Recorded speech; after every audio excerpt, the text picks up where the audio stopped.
All right, Drew, what's up, my man? All right, let me get myself active here. Can you There guys we hear go. me? Yes, sir. We hear you just Oh, there fine. we go. All And right. so, Drew, and then Ashlyn, if you're in the waiting room, just know that you're first after Drew, and we're going to wrap things up with Ashlyn when Drew finishes today. Ashlyn's going to talk about saving big money and avoiding risk. I actually had the opportunity, Drew, to stop by Ashlyn's office yesterday and shoot some video content on an upcoming promotion that we're doing with her. Man, she's got an amazing business and some really, really good content. So I highly recommend you guys wait and listen to what Ashlyn has to say. She is a brilliant, she's a genius when it comes to mitigating risk and saving money for Amazon sellers. And actually, I heard her speak, Drew, recently where she said that the actual title of her presentation was you don't have to sell millions online to get sued for millions. So I love that. That got my attention. So Yeah, Drew, can you go ahead and start screen sharing, and I will yeah, confirm you that it's bet. working. There you go. We got you. The secret of fives. You So got it? Drew, All right. my friend, longtime friend, Yeah. part-time client a long time ago, travel companion, mastermind, colleague, and ex-business partner. Drew, he's always got some really, really good stuff here, especially when it comes to avoiding the uncertainty when it comes to launching new products. So, Drew, thank you very much for sharing today. Take it. Absolutely. Absolutely. I just wanted to throw a quick shout out to Travis. Travis, I always love your presentations. And if you guys aren't doing the stuff that Travis was talking about, you should be. It's really, really, really powerful stuff for your Amazon business. So you should get Thanks, Drew. after that. Yeah, you bet. You bet. All right. So what I'm talking about today is one of my great passions. Um, this is this is a subject that I've taught this so many times, and I love teaching this. It's always one of my. I always get a lot of great feedback from people when they hear this because it really it's. I designed this presentation to help open your mind up and get you out of the rut of product picking that you don't even realize that you're in. Right. So this is 7Rise 8, the 5x5 ultimate product pipeline. 7Rise 8 plays into this presentation because that name comes from an old Japanese saying that if you fall down 7 times, get up 8. In other words, never stay down, always keep trying. And it also goes into the idea that you want to test fast, you want to fail fast so that you can win fast. Because if you're trying to prepare to win on your very first try and you're expecting that, odds are you're going to lose and you're going to waste a lot of time getting there. So my goal for today is to give you a clear picture of our primary strategy for finding and proving out product ideas. To do that fast, to do it without relying on spreadsheets as a crystal ball, trying to predict what's going to happen, and getting real life hard data to make your decisions with live listings on Amazon. And all of this without risking a lot of money. So what we are going to dive into within all of that is a quick overview of how it all works together. Then we're going to quickly talk about our selection criteria and how we pick products that we want to test. Then we're going to go into some of our favorite product selection secrets and where to look. And then we're going to talk about how to test those products for cheap. So, and then the fifth and final one, then at the end of this, I'm going to send you off with some specific actions that you can and should be taking in the next 7 days to begin using what you're going to learn here. So if you do these things in the next 7 days, you will actually be on your way to testing live on Amazon your first product for validation. All right. So real quick, first, the big picture. The easiest and fastest way to expand your business is through accelerating your product selection. It's much easier to find base hit wins than it is to find hero products. Quick wins can be launched almost daily, and if not daily, certainly weekly. What would your business look like 1 year from now if you launched new products once a week? I'm letting that sink in because that is This is typically the point where people's minds are blown, because it takes a lot of people 3 or 6 months to launch a single product. What would it be like for you if you were launching them every week? With our 5x5 method, it lets you do this with very limited risk. We're talking $100 to $200 per product test to get that hard data to find out what is going to work on Amazon. By testing multiple products fast, we identify the winners fast and ditch the losers fast. I can't tell you how many times I've had to coach people to let go of a product that they've been trying to make sell for 3 years, for 2 years, for 18 months, and they just won't let go. Identify the losers fast, kick them to the curb, move on with the winners. We aim to spend less than $100 per product test most often. It can range up to like $200, $250, but ideally we're shooting in the $100 range. So product selection is business expansion. I want you to really let this sink in. Product selection is business expansion. If you think about shaving cream, like Colgate shaving cream is not all that Colgate sells, right? They expand their product line massively so that they can expand their business. Product selection equals profit growth. The more products you have that are making $1,000, $2,000, $5,000 a month in profit, the more your profit is going to grow as you add those products in through good product selection. Product selection equals exit value increase. The more products you have, the more stable your company is, therefore the higher your exit value when you go to sell. And that underscores this last point, that product selection is business stability. If you have one winner product that's responsible for 90% of your profit and you lose that product, you wake up one morning and your business is done. If you have 20 winning products that are each making $5,000 to $10,000 a piece, and you lose one product, you can wake up in the morning and not even notice. It's happened to me. So speed accelerates all of these, right? So the 5x5 framework looks like this. We find 5 products, we fling those 5 products, the testing stage, we fail those 5 products by reading the data. We fly the products, which is sourcing and launching.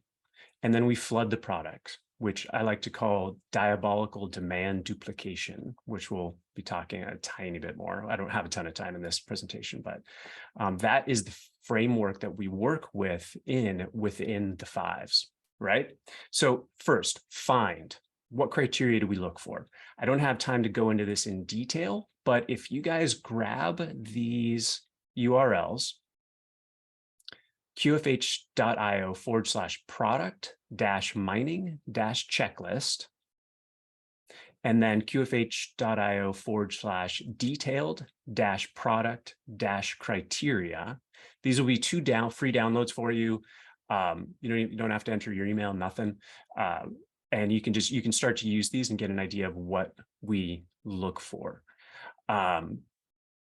Like I said, I don't have time to go into the details, but you can learn everything that we look for and how we do that from these 2 documents, all right?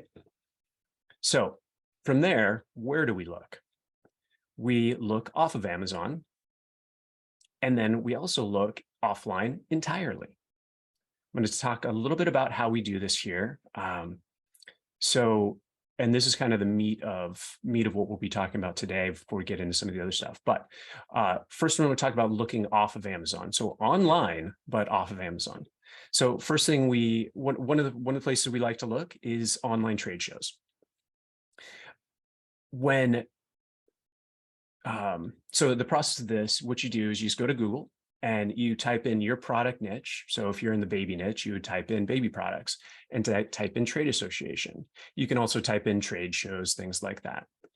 You're going to click the association that makes the most sense. Google's going to pull up a whole lot of options, scan through them, and you're probably going to end up searching through a lot of them.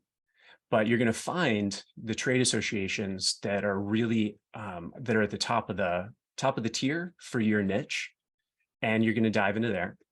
Then once you're inside, you're going to look for events or shows, something like that, and you're going to click those.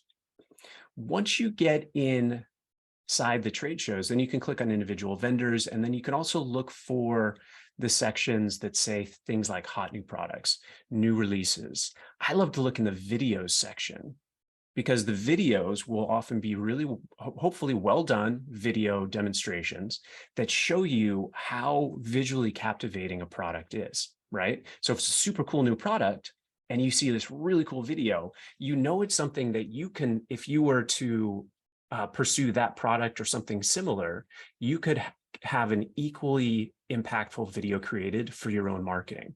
So you know you've got proof of concept here right in front of you, and everybody's doing the work for you. So scroll through, look what's, note what looks interesting. What do these new products look interesting and what are kind of boring? What are things that would catch your eye as a buyer of these products? So I was planning on doing a live demo to show you exactly how this works, but again, I just don't have a ton of time because of the other stuff I want to get into. But I am planning on doing a live class to go into more detail on this next week. So if you're interested, you can sign up here, qfh.io/5up, 5, the letter 5, UPP, and you'll be able to register for that and get more details on this next week, as well as more info on our whole 5x5 process. So once you, let's see, so, oh yeah, okay. So once you find a product that looks interesting, once you find something in there that catches your eye, what do you do then? When you find that thing, that's when we start digging deeper. And that's when we go back to those product criteria checklists, those documents that I gave you earlier. And you start asking the question, does it meet the criteria? Is it a passion? Does it fulfill a passion or a pain? Is it greater than $20? All of the things that you see on that mining checklist. And then that's when you go in. If it meets those criteria, then you go on and you start looking and seeing what the Amazon research software like the MBS tools and Helium 10 and Seller Tools, what those guys tell you. That's when you go in and you actually start doing some numbers research, not before. That way you're eliminating a whole bunch of wasted time just by using that criteria checklist to screen out a whole bunch of things that are almost certainly not going to work, right? So you're going to have two cases here, right? There's going to be product with sales on Amazon. And then there's going to be products that you'll find that don't have any sales on Amazon. Those are the two interesting cases you want. So products with a lot of sales. Specifically, once you find products with sales, then you want to start asking the questions like, is it saturated? All products over 1,000+ reviews, no major, are there major brands, including Amazon basic brands that are competing in there? That if it hits these criteria and it's okay, then this becomes an interesting product to potentially test.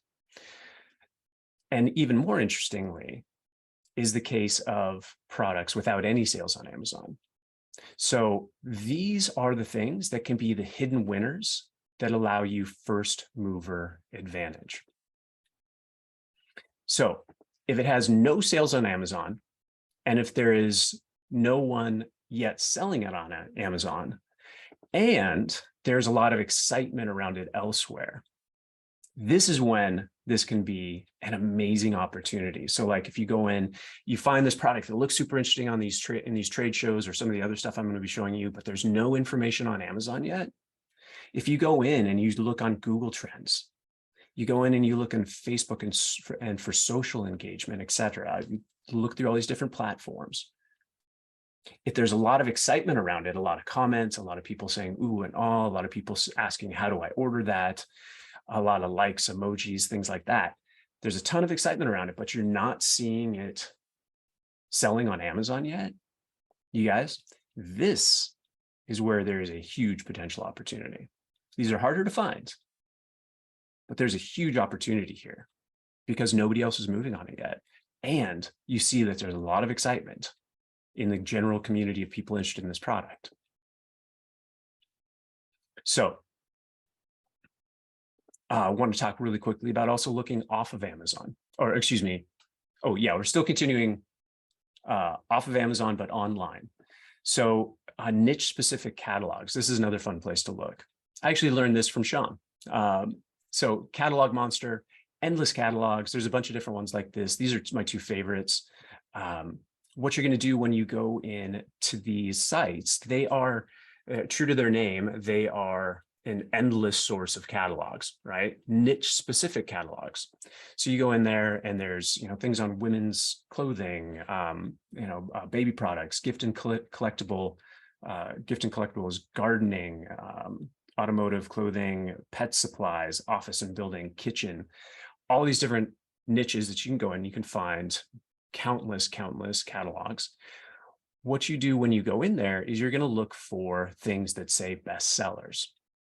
You know that anytime a company has a product that's selling really well, they know what's selling really well right now is going to sell even more if they promote it. So they want to promote it in their bestsellers. You go in there, you find out what they're promoting, and you make note of it to go for further research. You can look for things like bestsellers. You can look for new arrivals. A lot of times new arrivals will be cool, new, interesting products that they're trying to promote. So also something you can look at. So you scroll through, see what looks interesting. Does it meet the criteria? Again, going back to the product mining checklist that I gave you guys. Then you do your product research using the software. If it pans out with all of those things, that's when you go actually test the products that are interesting and fit all of the criteria. We'll be talking more about the testing process here to give you guys an overview in just a few minutes.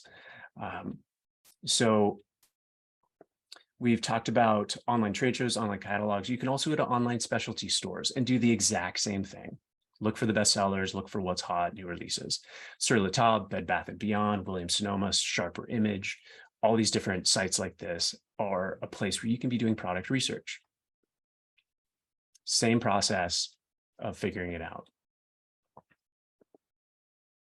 Oh, looks like I've got a duplicated slide in there. Okay, so, and then another place you can go is onto Facebook. You do searches for hashtag get yours now, hashtag free shipping, anything that has hashtags like that, they're selling something.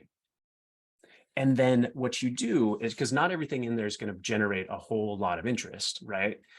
It's, you want to be looking for things that are getting a lot of comments, a lot of likes, a lot of emojis, a lot of shares.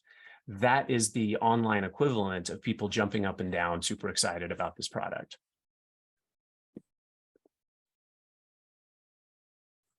So now we're going to talk about looking off the internet. I don't have, again, I can't go super deep into this. I just want to touch on it, but you'll get the idea pretty quickly. So brick and mortar stores, things like Bed Bath & Beyond. You're doing good, Drew. We got like 10 minutes left before Ashlyn.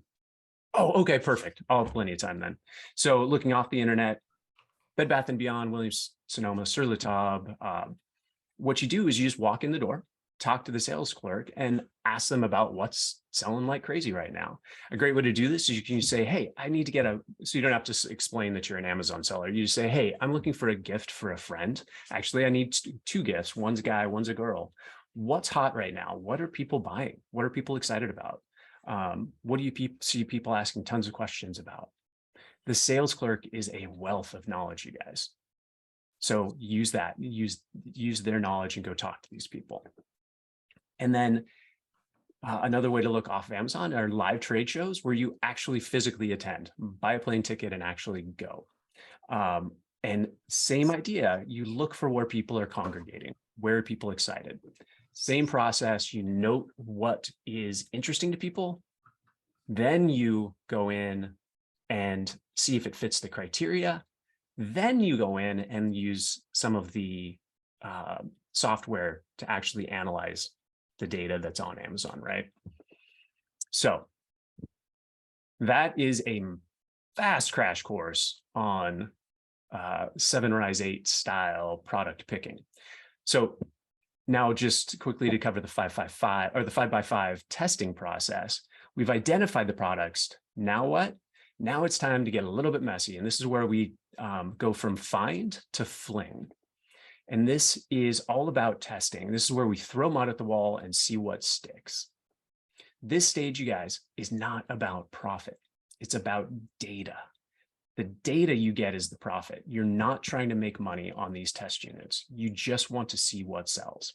So you're going to get a small number of test products, just 5 or 10 units. You can get these from AliExpress. You can get them from eBay. You can even get them from Walmart or Target down the street, or you can buy them from other sellers on Amazon. Just make sure you repackage them in plain white packaging so you don't step on anybody's trademark brand registry toes. Launch the test listings with those test units live in FBA. So you're actually physically shipping these into FBA. Then you're going to put some PPC behind it to get some eyes on it and just see what sells easily. Moving on to fail. So first is find, then it's fling, and then it's fail. And this is about reading the data. So quick question for you. When is failure good? Failure is good when it moves you towards your goal. That's the kind of failure we're looking for here. So you're going to be aiming to fail 4 out of the 5. Throwing mud at the wall to see what sticks. Product number 1. Here's some examples. If you had 10 units and 0 out of the 10 units sold out of 7 days. Product number 2, 3 out of 10 units sold over 7 days. Product 3, 2 out of 10. Product 4, all 10 out of 10, and it took 7 days. Product number 5, 10 out of 10 units sold, and they sold out in 2 days. Which one wins? It's pretty clear. There's actually 2 winners here, but one that was a more stronger win. So product number 5 in this case would be the one that I would immediately pursue. Product number 4 is one I would likely pursue, but I would put my priority on the best winner, right? So failing the 4 out of 5, throwing the mud at the wall. When you test this way, most products will not sell more than maybe 1 or 2 units. And so those are clear losers.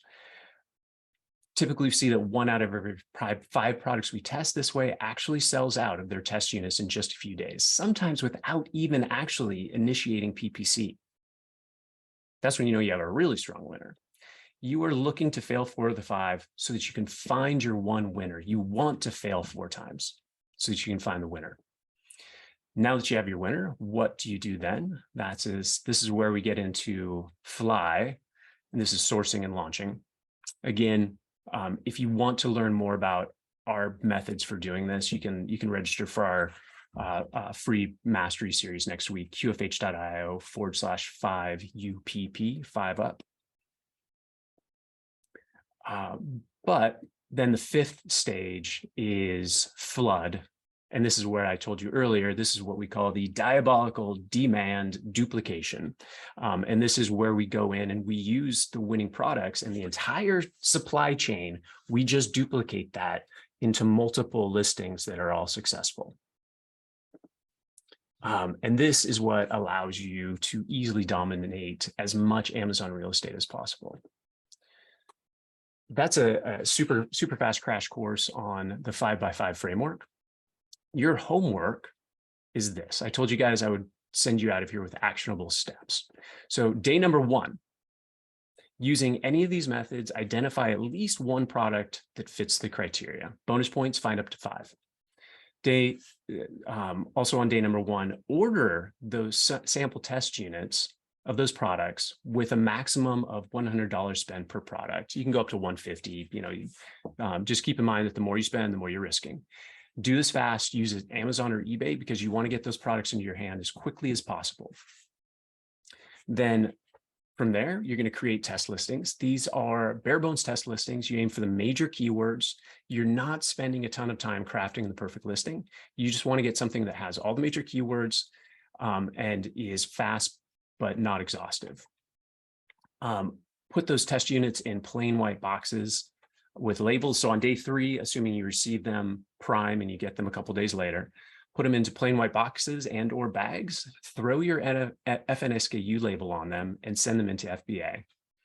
Once they hit FBA, then you're going to put $5 in PPC on 2 major keywords for that test listing, $5 into just an auto campaign, and then $5 into an exact match campaign with 2 major keywords. And then you're just going to see what wins. That's when you get to the stage where you are reading the data, you see what fails, what wins, and you move forward with what wins. So any quick questions? I know we don't have a lot of time, but if I have a couple minutes, if I can answer a question or two. I don't know, Sean, do I have time for questions? I don't want to push you guys later. Yeah, we should move on. Drew, if I were you, hang out in the background. There are some questions in chat. You can just answer those okay. directly, and I'll Okay. get Ashlyn mic'd up here, man. That was amazing. I know you had to leave a lot out because you had time constraints, but I highly recommend. I posted it in chat. Everyone register for Drew's free class, and Drew, I went ahead and put the links in the chat there for you. Oh, awesome. Thank you so much for doing that. Appreciate it. All right, man. I'll talk to you soon. All right. Sounds good, brother.